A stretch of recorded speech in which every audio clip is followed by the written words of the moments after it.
বিরোধী দলনেতা একটি পলিটিক্যাল ইন্টারেস্ট লিটিগেশন করেছিলেন। তার বক্তব্য ছিল যে সেন্ট্রাল ফোর্সেসদের যেন ডিপ্লয় করা হয়, কিন্তু সমস্যাটা হচ্ছে যে একটা রাজনৈতিক পরিকাঠামোতে মামলা এবং আদালতে যে সওয়াল রাজ্য সরকারের পক্ষ থেকে কল্যাণ বন্দ্যোপাধ্যায় সাহেব করেছেন তার পরিষ্কার বক্তব্য ছিল যে আমরা যথেষ্ট পরিমাণ পুলিশ ফোর্স ডিপ্লয় করেছি।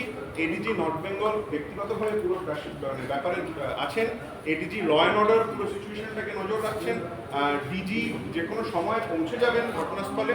মুর্শিদাবাদের বাইরে তারা এমন অনেক অভিযোগ করেছেন যে বিভিন্ন জায়গায় নাকি অশান্তি হচ্ছে, কিন্তু সেরকম কোনো ঘটনা আমাদের রেকর্ডসেও নেই এবং তারা কোর্টেও দেখাতে পারেননি।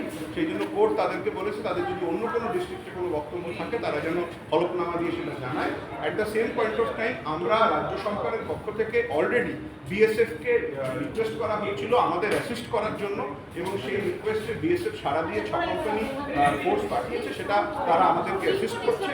এই ক্ষেত্রেও আমরা সেন্ট্রাল ফোর্স যারা থাকবে তারা রাজ্য সরকারের কোঅপারেশনে আমাদের রাজ্য সরকারকে সাহায্য করবে যাতে নাকি ল অ্যান্ড অর্ডার মেনটেন থাকে। এতে সুপারভাইজ কি এডিজি সিআইএসএফ এবং এডিজি এলওকে করতে বলেছেন মহামান্য বিচারপতি? এরকম কোনো ডিরেকশন আমি এখনো যেটা শুনিনি, অর্ডারে আসার আগে আমি এটা বলা ঠিক হবে না। কোর্টে যেটা উনি বলেছেন ল্যাঙ্গুয়েজটা হচ্ছে যে সেন্ট্রাল ফোর্স ডেপ্লয়মেন্ট, আপনারা জানেন deployment of central forces in state means any force which is under the control and aegis of the state.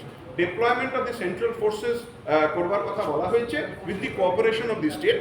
তার মানে স্টেটকে তারা অ্যাসিস্ট করবেন এবং দেখবেন যাতে ল অ্যান্ড অর্ডারের কোনো অসুবিধা না হয় স্টেটের সাথে। Thank you.